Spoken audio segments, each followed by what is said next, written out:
Hey, out catfishing on Lake Tawakoni. I'll post what I'm seeing on the graph here in a minute. I'm over at giant school of gizzard shad.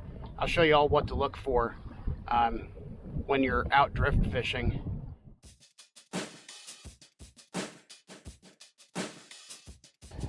All right, so I started a new drift and it's been a little slow, so I figured I'd talk about boat setup and boat control. And if the wind is too much, I'll just go ahead and voice this over. But what I'm looking for when I'm on the graph is I'm looking for areas that have a lot of bait. So I'm looking for bait and I'm looking for fish around the bait. So I'm looking for some arcs around those schools of bait. Once I find that, I want to set up a drift through them. So I'll drive a little bit past them, set up facing into the wind.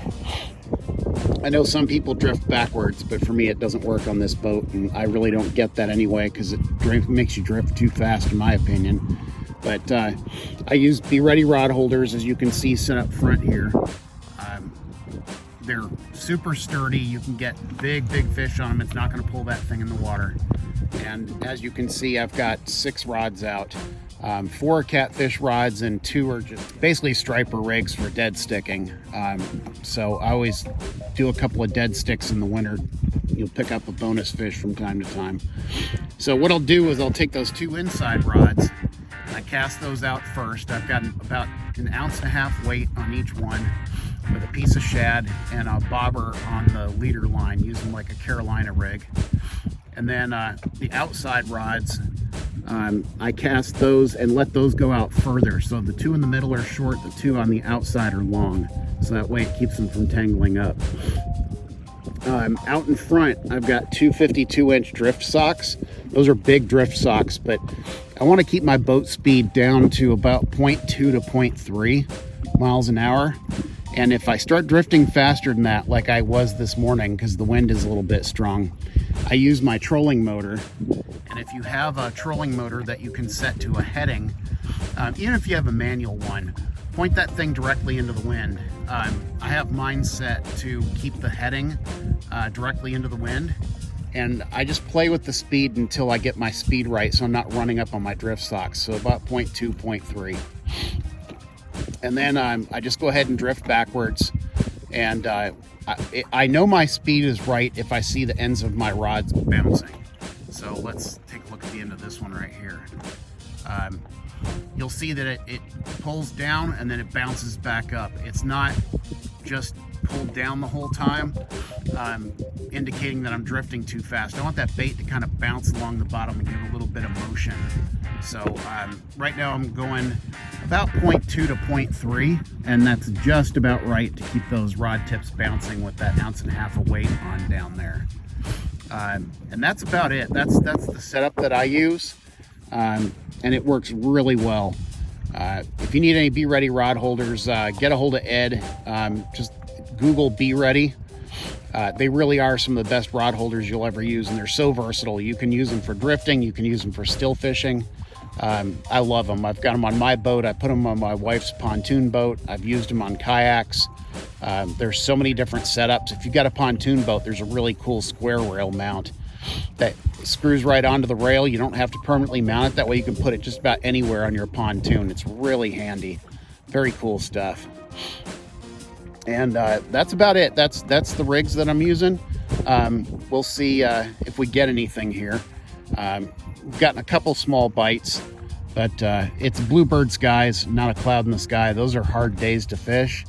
And another thing that I forgot to mention is when I'm fishing, I'm also looking at the structure on the bottom. You know, catfish will relate to structure just like any other fish. So right now I'm drifting down the sides of some humps. Most of the fish are in 35 to 50 feet of water. So right now I'm drifting in about 40 feet along the side of some humps.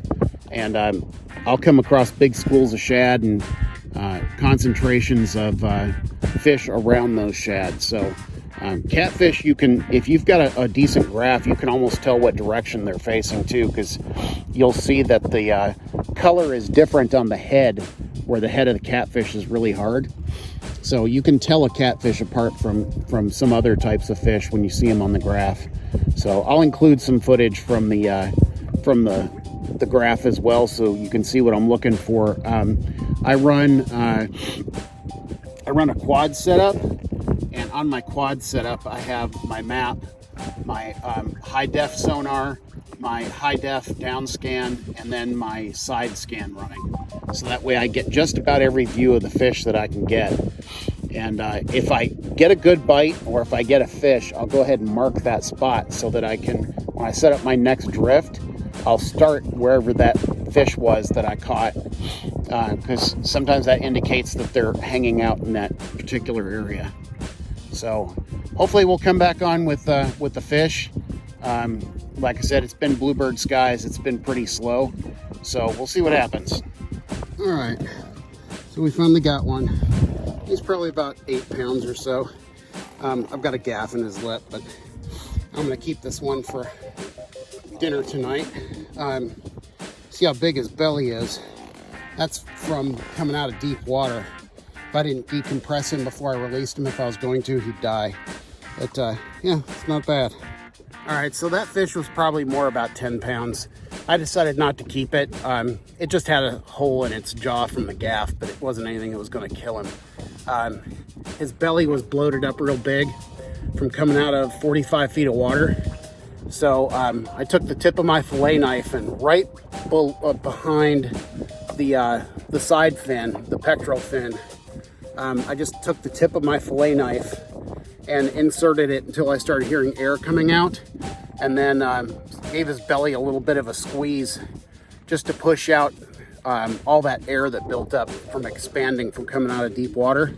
And then I put it on my Boca grip and put him over the side of the boat and just held him in the water, and he started twisting and turning on the Boca grip within about 30 seconds or so. And then I went ahead and released the Boca grip, and he swam straight down. So the fish should be fine. All right, so here's another scenario. The wind the wind completely dies, or just about completely dies. So then you're not drifting anymore, and getting a bite is really hard when you're not drifting. So another good use case for the Ultrex trolling motor, or whatever brand can lock in a heading.